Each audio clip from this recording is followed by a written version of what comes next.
ሁላችሁንም እኔም በጌታ በኢየሱስም ሰላም ለማለት ወዳለሁ።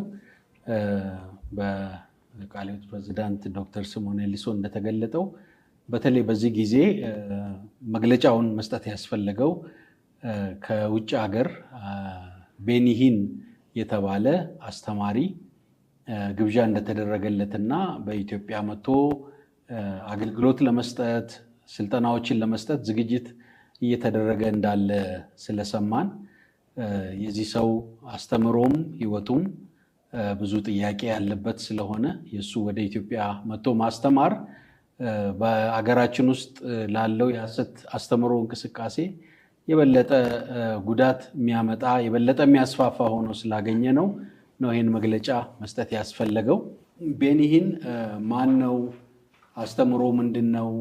ለምንድነው የሱን አገልግሎት ወደ ኢትዮጵያ መምጣት የምንቃወመው የሚለውን ዝርዝር መግለጫ እናቀርባለን። በጽሁፍ ተዘጋጅቷል። በተለያዩ የሚዲያ አማራጮቻችን በቴሌግራም፣ በፌስቡክ፣ በህይወት ቲቪ በሌሎችም ሙሉውን የተጠናከረውን ሰፋ ያለ መግለጫ እናቀርባለን።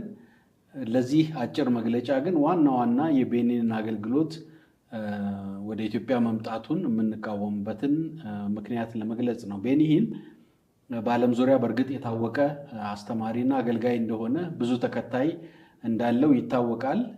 ነገር ግን አገልግሎቱ ብዙ ጥያቄዎች ያሉበት ነው። እነዚህን ቀለል ባለ በአራት ሀሳቦች ለመግለጽ እሞክራለሁ። ቤኒን የብልጽግና እና የጤና ወንጌል እና የቃል እምነት እንቅስቃሴ አራማጅ ነው። እነዚህ በጣም አደገኛ የሆኑ ትምህርቶች እንደሆኑ ነው በቃለ ሕይወት የምናምነው። የብልጽግና ወንጌል በዋናነት የሀብትና የጤና ወንጌል ወይም ስብከት ሊባል የሚችል ነው። የክርስቶስን መስቀል ክርስቶስ በመስቀል ላይ ያደረገውን የመዋጀት የመቤዠት ስራ አሳንሶ ሀብትና ገንዘብ ጤና እንድናገኝ ነው ዋናው የሚል የክርስቶስን የመስቀል ስራ በመስቀል ላይ የተሰራውን ስራ አሳንሶ አኮስሶ የሚያቀርብ አስተምህሮ ነው።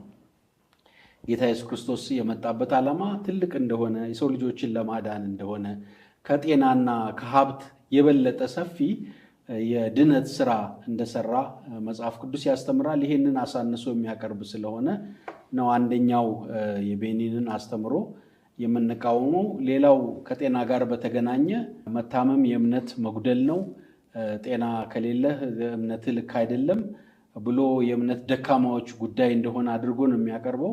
ይሄ ደግሞ ከመጽሐፍ ቅዱስ አስተምሮ ጋር የሚጋጭ እንደሆነ ስለ ህመም፣ ስለ በሽታ፣ ስለ ፈውስ መጽሐፍ ቅዱስ የሚያስተምራቸው ነገሮች ቢኖሩ ይሄ ግን ፈር የለቀቀ አስተምሮ ስለሆነ ይህን የሚያስተምርም ስለሆነ በዚህ ምክንያት የቤኒን መምጣት ጤነኛ አስተምሮ የሌለው ሰው ስለሆነ የምንቃወመው በዚህ ምክንያት ነው። ሁለተኛ ቤኒሂን የታወቀው ትልልቅ የፈውስ ክሩሴዶችን በማድረግ ነው። በጣም በትልልቅ አደባባዮች በቴሌቪዥን ብሮድካስት በተደረጉ ትልልቅ የፈውስ ክሩሴዶቹ ይታወቃል። ብዙዎች እንደተፈወሱ ቢነገርም በተጠኑ ጥናቶች ተፈወሱ የተባሉ ሰዎች እውነተኛ ፈውስ እንዳላገኙ፣ ተፈውሰናል ብለው የሚመሰክሩ ሰዎች በብዙ ጫና በብዙ ማኒፑሌሽን እንደሆነ ያን ምስክርነት እንዲሰጡ የሚደረገው የተረጋገጠ ስለሆነ ደግሞ ያልተፈወሱ ሰዎች ተፈውሳቸዋል ተብሎ ያልተፈወሱትን የኔ ጉዳይ አይደለም ብሎ የሚናገርም ሰው በመሆኑ ምክንያት ይሄ ደግሞ በሀገራችን በጣም የተስፋፋ ስለሆነ ይሄንን በዓለም ዙሪያ ታዋቂ የሆነውን ሰው ማምጣት ይሄ ችግር በሀገራችን እንዲስፋፋ ያደርጋል የሚል እምነት አለን። ሶስተኛ ቤኒን በተለያየ ጊዜ ትንቢቶችን ተናግሯል። የተናገራቸው ትንቢቶች ሳይፈጸሙ ቀርተዋል። ለምሳሌ ፊደል ካስትሮ የሚባል የኩባ ፕሬዚዳንት በዚህ ዓመተ ምህረት ይሞታል ብሎ ከተናገረ ከብዙ ዓመት በኋላ ነው ሰውየው የሞተው። እና ሌሎችም እንደተናገራቸው የሐሰት ትንቢቶች አሉ። እንግዲህ አንዱ እውነተኛ ነብይ የሚታወቀው የሚናገረው ትንቢት ሲፈጸም ነው። ብዙ የሐሰት ትንቢቶችን ተናግሯል። ሳይፈጸሙ ሲቀሩ ያው በሌሎች ተፋጦ ሲያዝ ያንንም ያመነበት ሁኔታ አለ። ስለዚህ እኛ ደግሞ የሐሰት ትንቢት አንደኛው እውነተኛ ነቢያትን ነው እንጂ የሐሰት የሚናገሩትን ነቢያት ማስተናገድ የለብንም። ይሄም ሶስተኛው ችግር ነው። ሌላው ቤኒን ያስተምራል በሄደበት እና የሚያስተምራቸው ትምህርቶች ስህተት ያለባቸው ትምህርቶችን ያስተምራል። ከዚህ አንዱ የሚታወቀው ሰው 3 ክፍል አለው፣ ነፍስ፣ ስጋ፣ መንፈስ አለው። እንዲሁም እያንዳንዱ እግዚአብሔር አንድ አምላክ 3 አካል አብ፣ ወልድ፣ መንፈስ ቅዱስ ብለን ነው ምናምነው በስላሴ ምናምን እና አብም 3 አካል አለው፣ ወልድም እንደዚሁ፣ መንፈስ ቅዱስም 9 ናቸው ማለት ይቻላል ብሎ በድፍረት ያስተማረ ሰው ነው። በእርግጥ በኋላ በጣም ወጥረው ሲይዙት ይህንንም አስተባብሏል። ግን እንደዚህ አይነት ጥልቅ የመጽሐፍ ቅዱስ ትምህርት እውቀትም እንደሌለው ይነገራል። አደገኛ የሆኑ ክርስቶስ ሰይጥኗል የሚል አይነት አስተሳሰብ ሁሉ ስለ ሰው ያለው አስተምሮ ሁሉ ልክ ያልሆኑ ስለሆኑ ይሄ ሰው መጥቶ መሪዎችን እንዲያሰለጥን እና አስተማሪዎችን እንዲያስተምር ማድረግ እሱንም በሀገር አቀፍ ደረጃ እንዲህ አይነት ፕሮግራም እንዲያካሄድ ማድረግ እንዲህ አይነት የሐሰት ትምህርቶች እንዲባዙ መንገድ የሚከፍት ስለሆነ ይህን ሰው ወደ ሀገር ውስጥ ማምጣት እንዲያገለግል መፍቀድ ለቤተ ክርስቲያን አደገኛ ነው ብለን ስለምናምን ይህን አጥብቀን የምንቃወመው ይሆናል። እነዚህ ያነሳናቸው ነገሮች በደንብ ጠለቅ ብሎ ለመመርመር ለሚፈልጉ እንዳልኩት ቅድም ሙሉ ጽሑፍ እናዘጋጃለን፣ ሰፋ ባለ ሁኔታ እዚህ ባነሳዋቸው 4 ነጥቦች ዙሪያ ከነ ማስረጃዎቹ ከሱ ጋር አብረው ሲያገለግሉ የነበሩ ሰዎች የሰጡት ምስክርነት፣ በተለይ የወንድሙ ልጅ የሆነ ኮስቲሂን የሚባል አጠገቡ ብዙ ዓመት አብሮ ያገለገለ ሰው የሰጣቸው ምስክርነቶች አሉ። በእነዚህ ምክንያቶች በብዙ ቦታ ተቀባይነት የሌለውን ሰው አምጥቶ ሀገራችን ላይ አገልግል፣ በረከት ከሱ ጋር ይመጣል ብሎ ማመን የዋህነት ነው። የእግዚአብሔርንም መንጋ ለተኩላ አሳልፎ መስጠት ስለሆነ ይሄን አጥብቀን የምንቃወም መሆኑን ለመግለጽ ነው። አመሰግናለሁ። የጌታ ጸጋና ሰላም ይብዛላችሁ። አሁን በቤተ ክርስቲያናችን ፕሬዝዳንትና እንዲሁም በዋና ጸሐፊያችን በተገለጸው መሰረት በዚህ በአስተምሮ ዝንፈትና በስህተት ትምህርት ዙሪያ በተለይም ደግሞ ከቤንሂን ከሚባለው ሰው ጋር በተያያዘ እንደቀረበው ስለዚህ እኛ ምን ማድረግ አለብን የሚል ሐሳብ ለመጨመር ነው።